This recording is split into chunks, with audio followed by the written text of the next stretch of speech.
নমস্কার বন্ধুরা, আমি সৌরভ আর আপনারা শুনছেন অদ্ভুতলয় সত্যি। আজকে বনের খবরের সপ্তম পর্ব। লেখক প্রমোদারঞ্জন রায়। বনের খবরের অপর পর্বগুলি যারা শোনেননি তারা চ্যানেলটি সাবস্ক্রাইব করে অবশ্যই শুনে আসতে পারে। তাহলে শুরু করা যাক আজকের গল্প।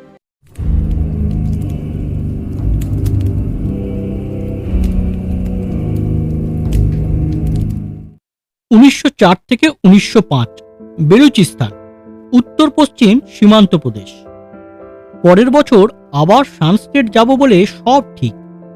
1 মাসের ছুটি নিয়ে কলকাতা হয়ে কয়েকদিন সেখানে কাটিয়ে তবে যাব।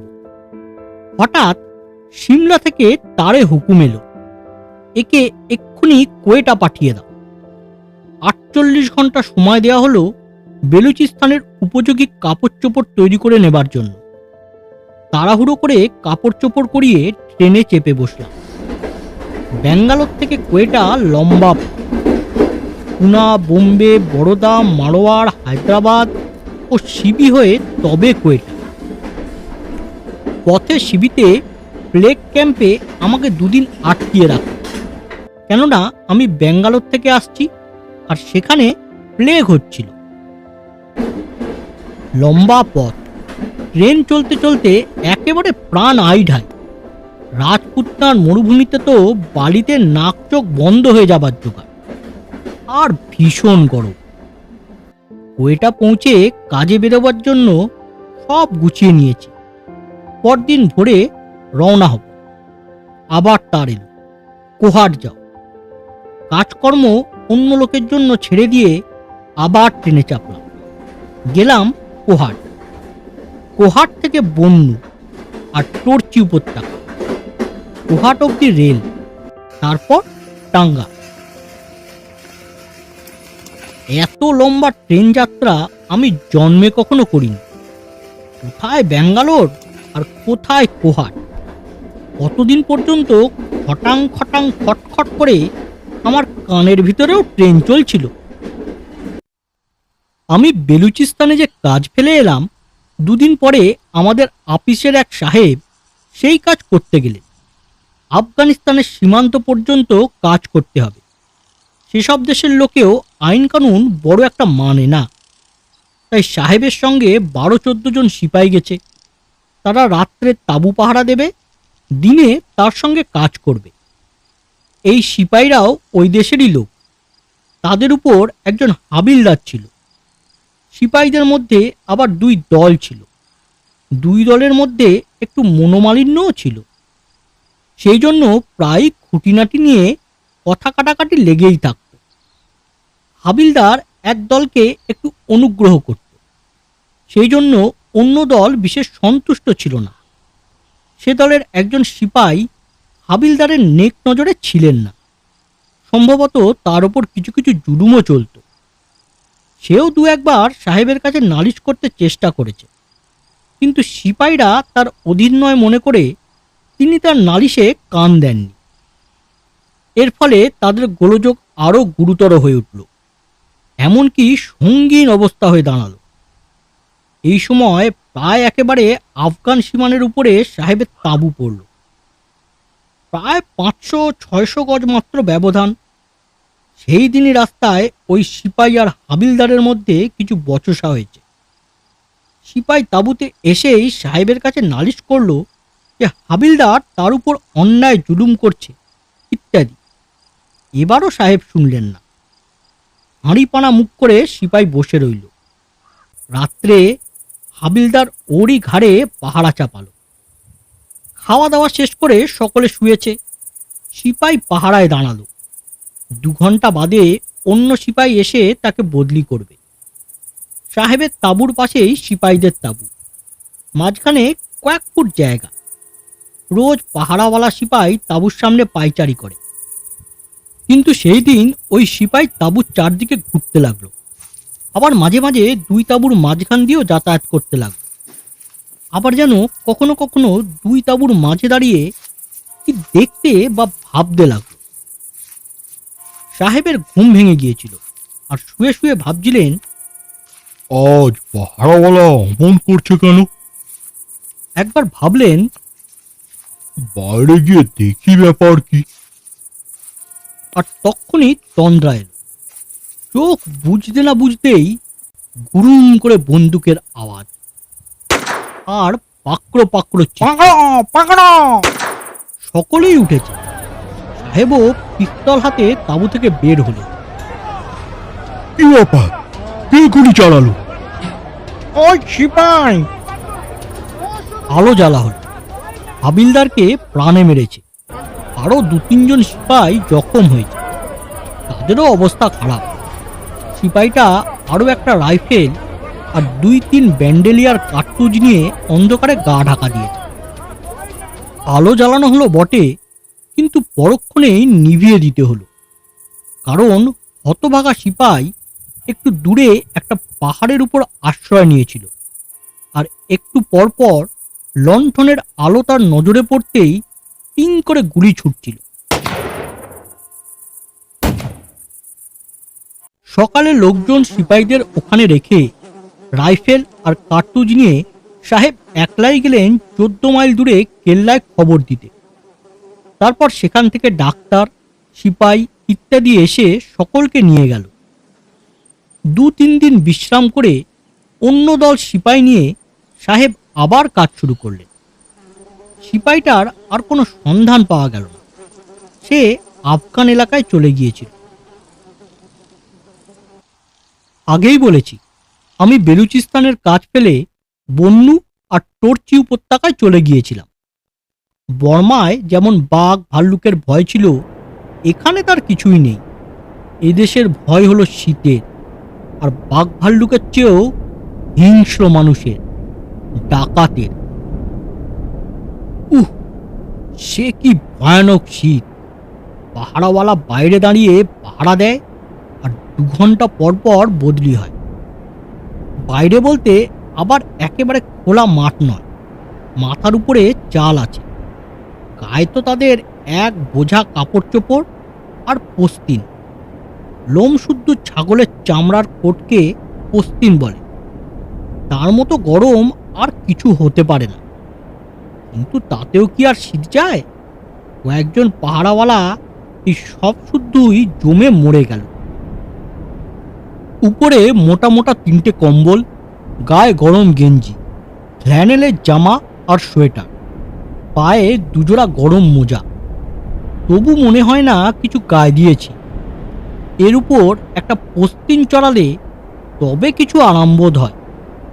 তবু কিন্তু নাক মুখ ঢেকে শুতে হয়। আর তা সত্ত্বেও ভোরের দিকটা হাত পা ঠান্ডা হয়ে ঘুম ভেঙে যায়। তাঁবুর বাইরে তো সমস্ত একেবারে সাদা ধপধপ করছে। পাহাড় মাঠ সব সাদা। নদীর জলও জমে গেছে উপরের দিকটা। তাঁবুর ভেতরে বালতির জল কম্বল চাপা দিয়ে রাখলেও জমে পাথরের মতো হয়ে যায়। আর তাতে মাঝে মাঝে বড় তামাশা হয়। একজন বাঙালি ভদ্রলোক আমাদের সঙ্গে সেখানে গিয়েছিলেন। তার সঙ্গে একজন পাঞ্জাবি চাকর। লোকটা বেশ মজবুত, খাটতেও পারে খুব, কিন্তু বুদ্ধিটা একটু কম। বাবুর বোধহয় সেদিন ভালো করে হজম হয়নি, তাই তিনি ভোরে উঠে ব্যস্ত হয়ে চাকরকে বললেন, এই জল দিয়ে 1 লোটা পানি দেও। হুকুম দিলেন বটে, কিন্তু চাকর আর জল দেয় না। বাবু যতই তাড়া দেন, সে ততই বলে, হ্যাঁ হ্যাঁ যাচ্ছে। বাবুর আর সবুজ হয় না। তিনি চেঁচামেচি আরম্ভ করলেন, আর আমার তাতে ঘুম ভেঙে গেল। আমি উঠে বাবুর ভঙ্গি দেখে বুঝলাম তার অবস্থা বেগতিক। তখন আমার লোক তাড়াতাড়ি 1 ঘটি জল এনে দিল। বাবুও হাঁপ ছেড়ে বাঁচলেন। ব্যাপার হয়েছে কি, চাকরটি রাত্রে বালতির মধ্যে লোটা রেখে দিয়েছিল।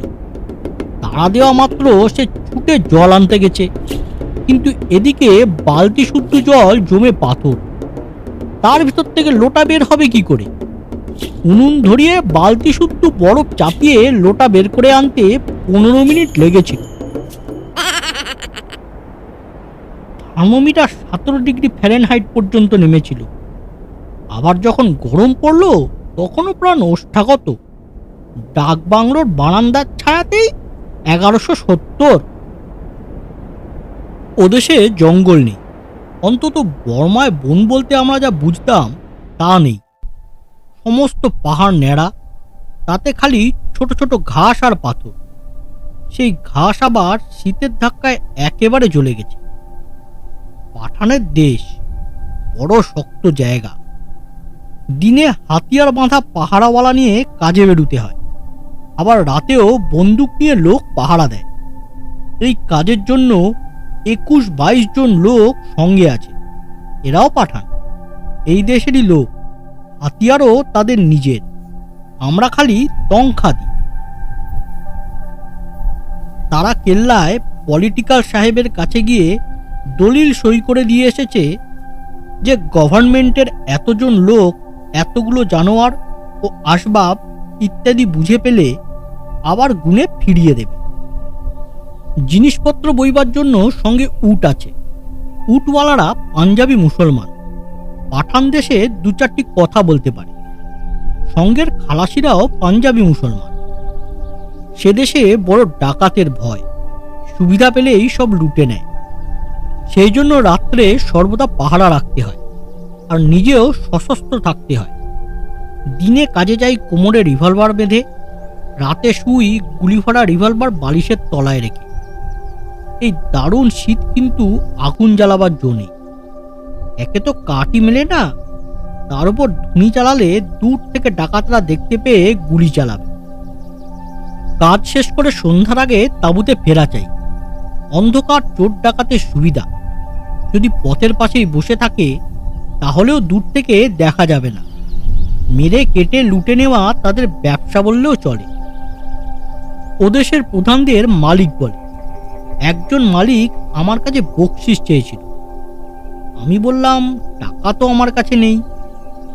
কেল্লার তহসিলদারের কাছে টাকা রেখে এসেছি, আমি চিঠি দিচ্ছি, তার কাছে যাও, বকশিস মিলবে। সে হেসে বলল, আচ্ছা বাবু সাহেব, আমি তো ওয়াজিদ, লুটে খাওয়া আমার পেশা। যখন সুবিধা হবে বকশিস নিয়ে নেব। নিজেদের মধ্যেও অনেক সময় মারামারি কাটাকাটি। অনেক সময় দেখা যায় এই গ্রামের কোনো কোনো লোক গ্রাম বিশেষে যায় না। কেন? ও গ্রামের অমুকদের সঙ্গে এদের বংশগত শত্রু, ব্লাড ফিউড আছে। কোন প্রাচীন যুগে এদের পূর্বপুরুষদের কেউ ওদের পূর্বপুরুষদের কাকেও হত্যা করেছিল। তারপর আবার ওদের কেউ এদের আর কাউকে মেরে সেই রক্তের ঋণ শোধ করেছিল, আবার এরা তার প্রতিশোধ নিয়েছিল। এমনি করে বংশানুক্রমে রক্তের বিরোধ চলে আসছে। এখন ওদের পালা, এদের কাউকে পেলেই শেষ করবে। টর্চি উপত্যকার উত্তর পশ্চিম দুই দিকে আফগান রাজ্য, দক্ষিণ মাসুদদের দেশ। মাসুদরাও ওয়াজির, সকলেই লুটপাটে ওস্তাদ। আমাকে কাজের খাতিরে আফগান সীমানায় যেতে হতো। দুবার ওরা আমার ক্যাম্প লুটে নেবার বন্দোবস্ত করেছিল, আর দুবারই ভগবানের কৃপায় বিপদ থেকে রক্ষা পেয়েছিলাম। এবার আফগান সীমানা 2-2.5 মাইল দূরে একটা গ্রামে আমার তাঁবু ছিল। প্রোগ্রাম মতো বরাবর কাজ করে এসেছি, কিন্তু এই প্রথম একদিন দেরি হলো। ঠিক সময় কাজ শেষ হলো, কাজেই বাধ্য হয়ে আমাদের আরও একদিন সেখানে থেকে যেতে হলো। হুকুম মতো ভোরে উঠেই একখানি চিঠি সাহেবের কাছে পাঠিয়ে দিলাম। একজন সওয়ার চিঠি নিয়ে 14-15 মাইল দূরে কেল্লায় চলে গেল। আমি কাজে বেরোলাম। বিকেলে ওই সওয়ারের ফিরবার কথা। 14-15 মাইল রাস্তা ঘোড়ায় চড়ে গেছে, কিন্তু সে ফিরল না। পরদিন আমি কাজে বেরিয়েছি। পথে ওই সওয়ার, তহসিলদার সাহেব, আরো বহু লোকের সঙ্গে দেখা। কি ব্যাপার? আমার যে আগের দিন ফিরবার কথা ছিল, এই খবরটা কি করে নাকি ডাকাতরা জানতে পেরে লুটপাট করবার জন্য পথে এক জায়গায় আড়ি পেতে বসেছিল। আমার সওয়ারটি পাহাড়ের উপর থেকে প্রায় 1 মাইল দূরে রাস্তার ধারে একটা কি চকচক করছে দেখতে পেয়ে সন্দেহ করে দাঁড়ালো। দু তিনবার ওই চকচকে জিনিসটা তার চোখে পড়ল। ভালো করে দেখে বুঝতে পারলো যে ওটা বন্দুকের নলিতে রোদ করে চকচক করছে। তখন সে সেই রাস্তায় না গিয়ে পাহাড়ের উপরে ছাগল ভেড়ার রাস্তা ধরে চলল। 3/4 গিয়ে স্পষ্ট দেখতে পেল অনেক লোক পাথরের আড়ালে বন্দুক হাতে গুড়ি মেরে বসে আছে। লোকগুলো ততক্ষণে তাকে দেখতে পেয়েছে, আর সে ভালো রাস্তা ছেড়ে জঙ্গলি রাস্তা দিয়ে যাচ্ছে দেখে বুঝতে পেরেছে যে ও তাদের দেখে ফেলেছে। তখন তারা বেরিয়ে এসে ওকে তাড়া করল, 2-4টে বন্দুকও ছুটল। এও বন্দুক ছুটল, তারপর ঘোড়া হাঁকিয়ে পালিয়ে গেল। ওরা 20-25 জন আর ও একলা। অনেক ঘুরে 2-3টের সময় কেল্লায় পৌঁছেছিল। তহসিলদার সাহেব সব শুনে তার সঙ্গে লোকজন পাঠিয়েছে। পরে তিনি আমাকে বলেছিলেন, বড্ড বেঁচে গিয়েছো, ওই গ্রামে নিশ্চয়ই ওদের চর আছে।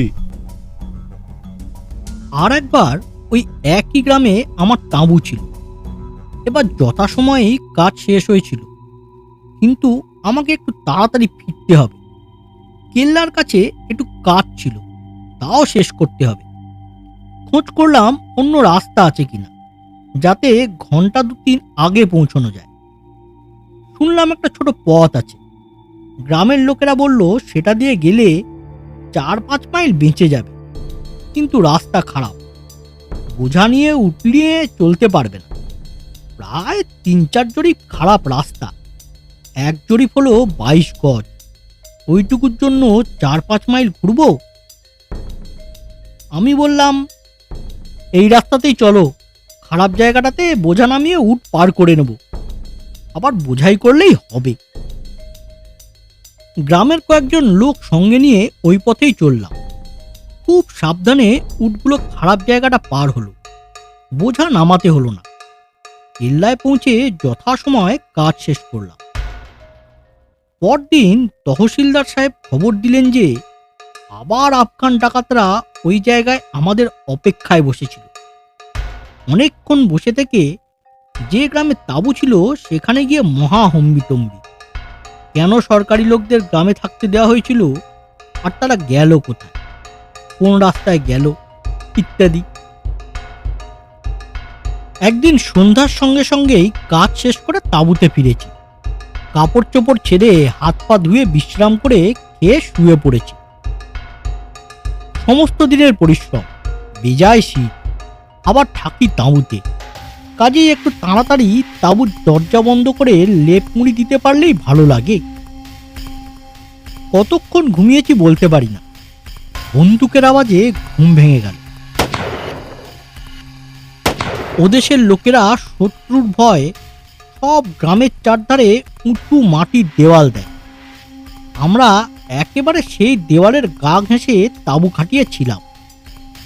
জিজ্ঞেস করলাম, কিসের আওয়াজ? ডাকাত এসেছে, তাদের বন্দুকের আওয়াজ। কত দূরে ডাকাত? 300-400 গজ হবে, তবে রাত বলে ভালো বোঝা যাচ্ছে না। জ্যোৎস্না রাত বলে রক্ষা। আমাদের লোকেরা ততক্ষণে সকলে জেগে গেছে। পাহারাওয়ালারা বন্দুক নিয়ে প্রস্তুত, হুকুম পেলেই চালায়। আমি সবেমাত্র দোভাষীকে দিয়ে হুকুম দিয়েছি, অমনি আবার সেই বন্দুকের আওয়াজ। তখন আমাদের লোকরাও বন্দুক চালাতে আরম্ভ করল। 10 চালাবার পর আবার সমস্ত চুপচাপ হয়ে গেল। তারপর লোকজনদের সকলের খোঁজ নিলাম, সকলেই ভালো আছে, কারো গায়ে গুলি লাগেনি। তখন পাহারাওয়ালাদের সাবধান করে দিয়ে আবার ঘুমিয়ে পড়ল। সকালে উঠে দেখা গেল একটা উটের পায়ে গুলি লেগেছে। বিশেষ কিছু না, কয়েকদিন ওষুধ লাগাতেই সেরে গেল। ওদেশের লোকরাই আমাদের সঙ্গে পাহারা দিত। জন 2 মালিক আর 15-20 জন অন্য লোক। বন্দোবস্ত ছিল যে মালিকরা দৈনিক মজুরি পাবে 1.5 টাকা 2 টাকা করে, আর অন্যরা 8 আনা হিসাবে। নিজেদের এলাকায় তারা রক্ষণাবেক্ষণ করবে, অন্য এলাকায় যাবে না। এক সর্দারের এলাকার কাজ শেষ হলে পথে এসে অন্য এলাকার লোক বসে থাকত, আর তাদের হাত থেকে গুনে সকলের ভার নিত। এই পাহারাওয়ালাদের খাসাদার বলে। একটা গ্রামের কাছে গিয়ে তাঁবু ফেলেছি, গ্রাম থেকে প্রায় 60 মাইল দূরে। এই এলাকার লোকেরা কেল্লা থেকে আমাদের মালপত্র সব গুনে এনেছে, কিন্তু তবুও সন্ধ্যার সময় গোলযোগ আরম্ভ করেছে। শুনতে পেলাম একটা কিছু কিনাটি চলছে, তর্ক হচ্ছে। সর্দার দুজন যেন একবার বেশ গরম হয়ে উঠছে। দুভাষীকে জিজ্ঞেস করলাম, কি হয়েছে? দুভাষী বলল, খাসাদাররা গোল করছে, শয়তানি আরম্ভ করেছে। বলছে তাদের প্রত্যেককে 1 টাকা করে না দিলে তারা কাজ করবে না, এক্ষুনি চলে যাবে। সর্দার দুজনকে ডেকে পাঠালাম। তাদের সঙ্গে 4-5 জন খাসাদার এলো। জিজ্ঞেস করলাম, ব্যাপার কি, কিসের গোলমাল? সর্দাররাও দোভাষীর কথার পুনরুক্তি করল আর বলল, এরা বদমাস, তাই গোলমাল করছে। খাসাদারদের জিজ্ঞেস করলাম, তোমরা তো রোজ 8 আনা হিসাবে রাজি হয়ে এসেছো, এখন আবার গোল করছো কেন? ওরা বলল, আমরা রাজি হইনি, সর্দাররা রাজি হয়েছে। আমরা 1 টাকা রোদের কম রাজি হব না, এক্ষুনি চলে যাবো। ততক্ষণে অন্ধকার হয়ে এসছে, আর তাঁবুও গ্রাম থেকে 60 মাইল দূরে। সেজন্যেই বেটাদের এত শয়তানি। আমি সর্দারদের জিজ্ঞেস করলাম, তোমরাও কি চলে যাবে? তারা উত্তর দিল, তাহলে আর এতক্ষণ ধরে সঙ্গে ঝগড়া করছি কেন? আমাদের কথা নড়চড় হবে না। আমি বললাম, আমি 8 আনার বেশি 1 পয়সা দেব না। তখন মহা খাপ্পা হয়ে খাসাদাররা সকলে চলে গেল। আর যাবার সময় বেশ করে শাসিয়ে গেল। রাত্রে ভালো করে পাহারা দিস, তাই কি আমরাই আসতে পারি। সর্দাররাও পাল্টা শাসিয়ে জবাব দিল, জানিস, এটা সায়দা খানের এলাকা। রাত্রে আসবার সময় খুব সাবধানে আসিস, কার গর্দনে কটা মাথা আছে দেখা যাবে। সায়দা খান ওখানকার ওয়াজিরদের প্রসিদ্ধ মালিক, তার দুর্দণ্ড প্রতাপ। আমার সঙ্গে সর্দাররা সায়দা খানের আপনার লোক।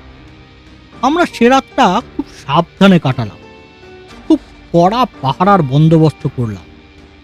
সর্দাররা খালাসিদের সাবধান করে দিল যেন রাত্রে কেউ তাঁবু থেকে বাইরে না যায় বা বাতি না জ্বালায়। সামান্য নড়াচড়ার উপরেই রাত্রে গুলি চলবে। যাই হোক, রাত কেটে গেল, কোনো গোলযোগ হলো না। সর্দারদের সঙ্গে তাদের আপনার লোক 3 জন ছিল। সকালে উঠে একজনকে আমি কেল্লায় পলিটিক্যাল তহসিলদারের কাছে পাঠালাম। 2 জনকে তাঁবু পাহারায় রাখলাম, আর সর্দার 2 জনকে সঙ্গে নিয়ে কাজে চলে গেলাম। কাজ শেষ করে সেদিন শিগগিরই ফিরেছি। এসে দেখি তাঁবুতে লোকে লোকারণ্য। তহসিলদার সাহেব, সিপাই, আরো মেলা লোক। তাঁবুতে পৌঁছানো মাত্র তহসিলদার সাহেব বললেন, বাবু সাহেব, তুমি করেছো কি? কাল তোমাকে খোদা বাঁচিয়েছেন। 5টি মাত্র লোক সঙ্গে নিয়ে কেউ এই জায়গায় রাত্রে থাকে? তোমার তক্ষুনি গ্রামে চলে যাওয়া উচিত ছিল। তহসিলদার সাহেব চট কেন? কাল যদি ওদের অন্যায় আবদারে রাজি হতাম বা ওরা চলে গেলে পর আমিও ভয় গ্রামে চলে যেতাম, তাহলে ফলটা কি হতো? তুমি তো পলিটিক্যাল লোক, একবার চিন্তা করে দেখো। ওরা হয়তো আবার 1.5 টাকা চেয়ে বসতো বা অন্য চাল চালতো, আর চলে গেলে এখানে আর কেউ কাজ করতে পারতো না। বদনাম হতো, সরকারের কাজের ক্ষতি হতো। একটু চিন্তা করে তহসিলদার সাহেব সে কথা মেনে নিলেন, কিন্তু তাঁবু তুলে গ্রামে নিয়ে যেতে বললেন। আমি বললাম, তা হবে না, এখানেই থাকবো। আপনি অন্য খাসাদারের ব্যবস্থা করুন। অনেক চেষ্টা করে তহসিলদার অন্য লোকের বন্দোবস্ত করে দিলেন। এরপরে আরও 2 দিন ওই আড্ডায় ছিলাম। কাজ শেষ করে তবে কেল্লায় ফিরলাম। ওদেশে আছে সব ঝানু চোর। বন্যু শহরে আমার তাঁবু ছিল ডাক বাংলোর কম্পাউন্ডে। উটওয়ালারা উট নিয়ে সরাইয়ে আশ্রয় নিয়েছে। সরাইয়ের চারিদিক ঘেরা। তার ভিতর থেকে দেওয়াল কেটে কখন কে উট বের করে নিয়ে গেছে কেউ টেরও পায়নি।